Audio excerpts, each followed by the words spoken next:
در بهار زندگانی بی تو ای گل چه کنم؟ عاشقم من در جوانی جز تحمل چه کنم؟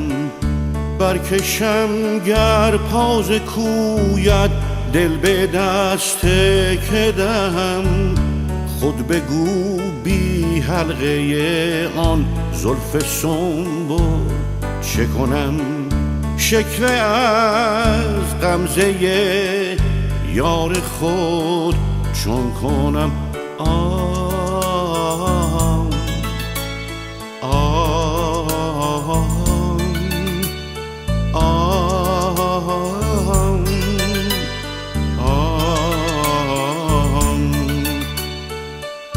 وعده دادی که بیایی غم دل تو را بگویم، غمم از دل برود چون نظری کنی به سویم. هر کسی را در جوانی باشد در دل آرزویی، من به وصلت بیقرارم جز این که باشد آرزویم.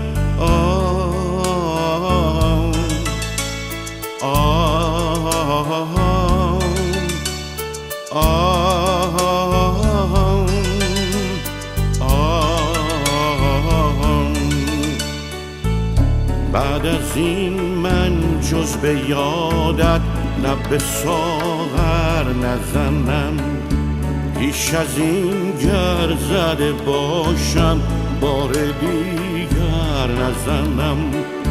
قلب صاف و روشن من نشود صید کسی، همچو بلبل سوی هر گل بی جهت پر نزنم.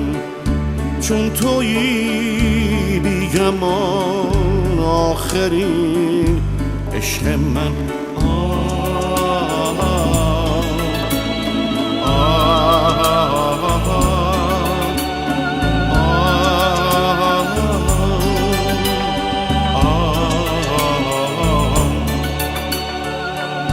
در هوای وصل رویت من بسی بلا کشیدم، تو چه دانی که من عمری در رهت چه ها کشیدم.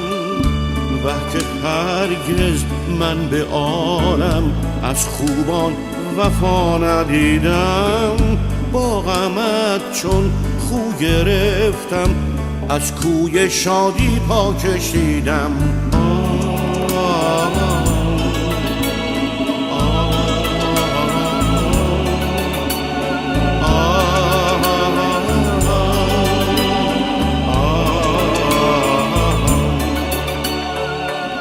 وعده دادی که بیایی غم به دل تو را بگویم، غمم از دل برود چون نظری کنی به سویم. هر کسی را در جوانی باشد در دل آرزویی، من به وصلت بیقرارم جز این که باشد آرزو.